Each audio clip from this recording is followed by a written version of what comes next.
Welcome back. So today we're going to be talking about the wet sanding and reapplying some finish and then spiriting off the instrument.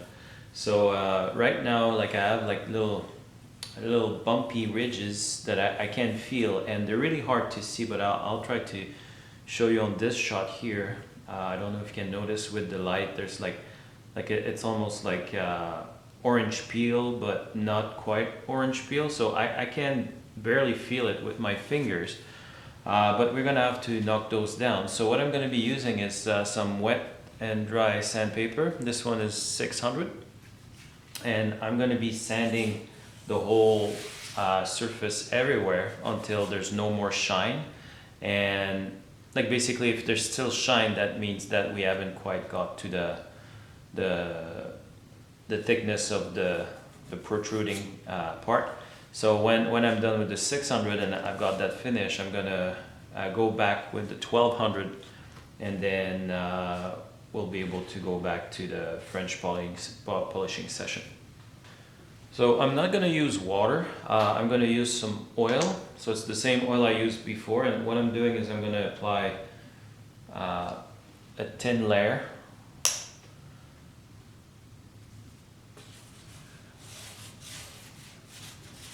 On all the body here, the whole thing.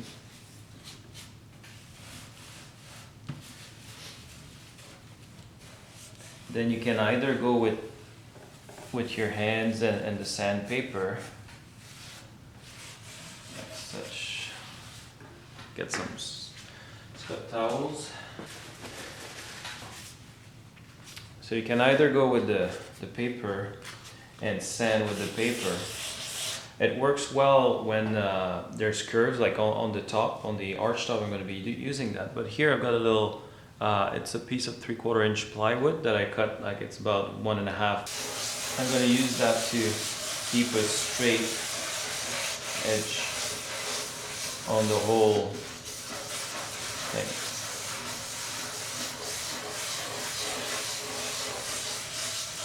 I don't want to be too aggressive here because I don't want to remove everything I just put on. But like I said, I want to knock all the high spots.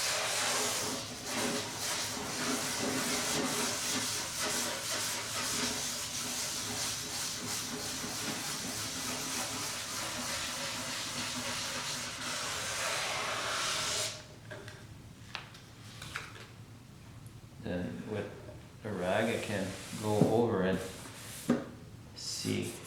So I still need to go a bit deeper because I still have some shiny spots with some less shiny spots. So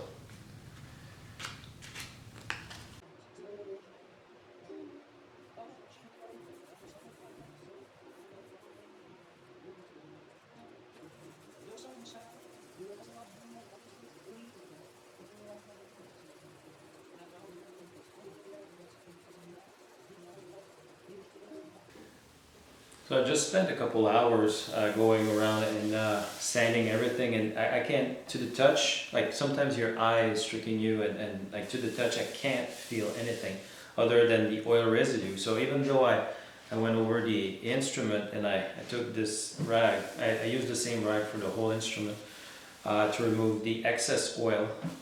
So even though I used that, there's still an oil residue, and that's okay because if you remember, we always put a little dab of oil before we start applying the finish. And then because there's already an oil residue, I'm going to skip. So I'm going to put the shellac, I'm going to put the alcohol, but I'm not going to put any oil until I feel like it needs it. So basically I'm going to do the exact same thing as in the previous video. So I'm going to be applying shellac, like with the motions and stuff, and I'm assuming it's usually just a couple layers of finish to finish that up. So I'm assuming after 2 coats should be done, and then we're going to be able tomorrow to do the spiriting off of the shellac, the French polish. So we'll get started on that.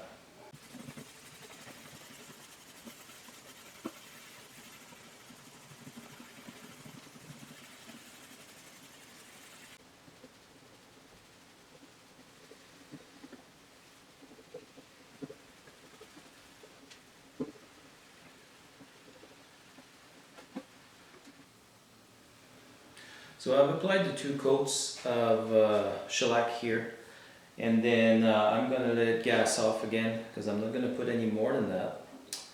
And then, so basically what I'm going to be doing, because I want to keep the little pad here to do the spiriting off because it's already charged, and then I'm going to use another piece of cloth.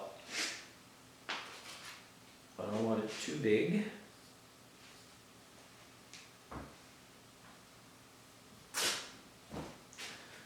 And then I'm going to put it away in here, so I'm just going to put the pad in here. And I'm going to charge it with alcohol before I put it in there, because when I use it, I want it to be not soaked, but I want it to be cold. That means that there's still alcohol in it. So I'm going to do that like that here.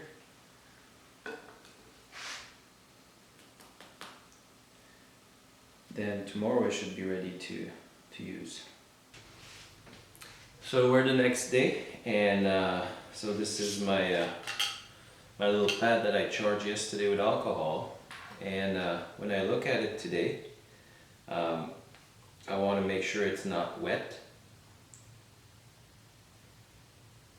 It's cold, but it's not wet, so it's not like it doesn't feel like it's going to be dripping.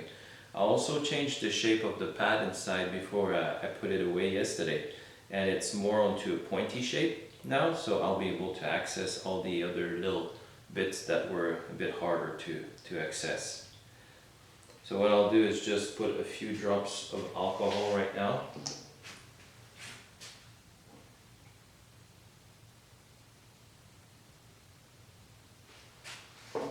So I put 2 drops. Now what I want to do is really slowly start rubbing, but I don't want to press too hard right now. I just want to skim the surface. So basically what we're doing right now is we're removing the oil. So I'm going to do the whole back in one session.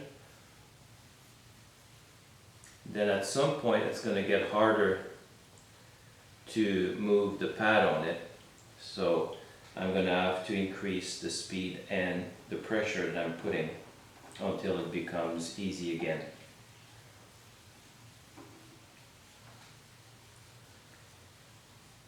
You want to try to go across the grain as well, because it helps move the finish and fill whatever little gaps that might be left.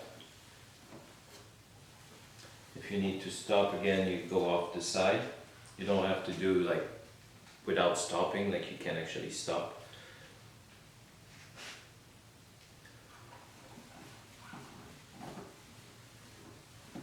That's what's going to create the high gloss of the French polish.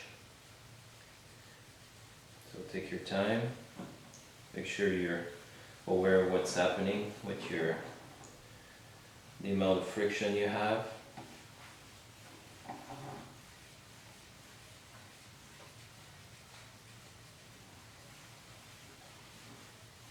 If the pad is too wet, when you start, all that's going to do is going to damage your finish, because the alcohol is going to attack your finish right away. All we want to do is remove the excess of oil, and that's why we're keeping it just damp. Now, the pad is very volatile right now. I mean that it's barely only alcohol, so someone would think that it's gonna evaporate. So during the whole process, you may need to put a bit more alcohol on it, but refrain to put too many drops. Like just put 1 or 2, and then you can have a good idea of how it's reacting. Because if you put too much and then you end up wrecking your finish, you have to kind of start over, right? So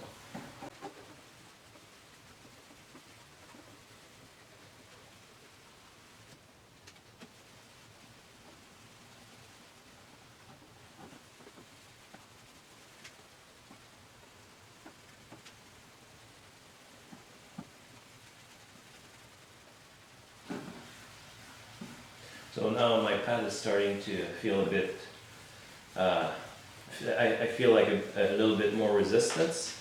So I'm gonna keep working on it and just apply more pressure, increase my speed.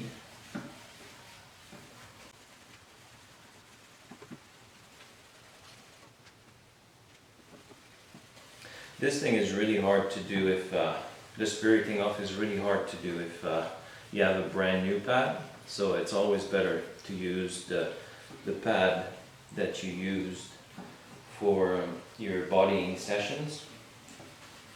Put a new cloth on it, because I put a new cloth on mine because the other one was basically wrecked from the heavy use that I used. Like the fabric ends up breaking apart, and so I had to change that.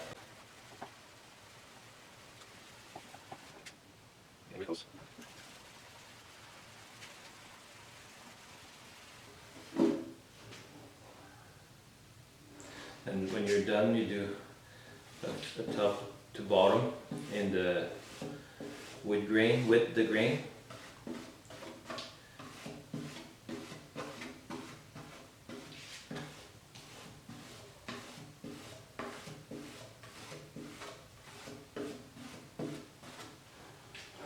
That's how it looks.